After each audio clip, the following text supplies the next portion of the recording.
So once we're instructed, what we need to do is to take a detailed statement from the client as to what's actually occurred. Quite often at that stage, a client will not know all of the dates, all of the information, but it's important that we get a good outline. The next thing we do is we then obtain all of the medical records. Once we've done that, we then identify appropriate experts to comment upon either the act of negligence or causation. Sometimes we also need to get condition and prognosis reports. So we will instruct the experts, they will prepare the reports.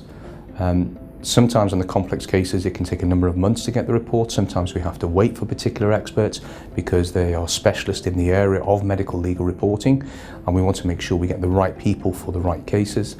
At that point, once we've got the report in, we then sit down, we talk about whether or not we think there is a strong case or not, and if so, we then prepare a letter of claim, which is part of the clinical negligence, which is part of the medical negligence pre-action protocol.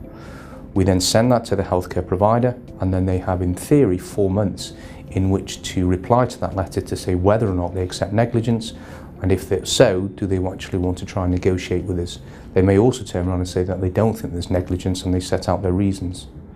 At that point, if we have been unable to settle a case, we will then revisit the evidence that we've got, and we'll decide whether or not we should then issue court proceedings. We would not issue court proceedings if we didn't think there was merit to the case, and not without having a full discussion with the client about everything that's involved. Once we issue court proceedings, the court then sets down a timetable, and then we have to follow various steps up to and including if there's a trial. However, the number of cases that go to trial are a fraction, and along the process, even once we've issued court proceedings, there's numerous opportunities to try and reach a resolution. If their evidence comes to light and that we're unable to carry on with the case, then we will of course tell our client and we'll bring a case to an end.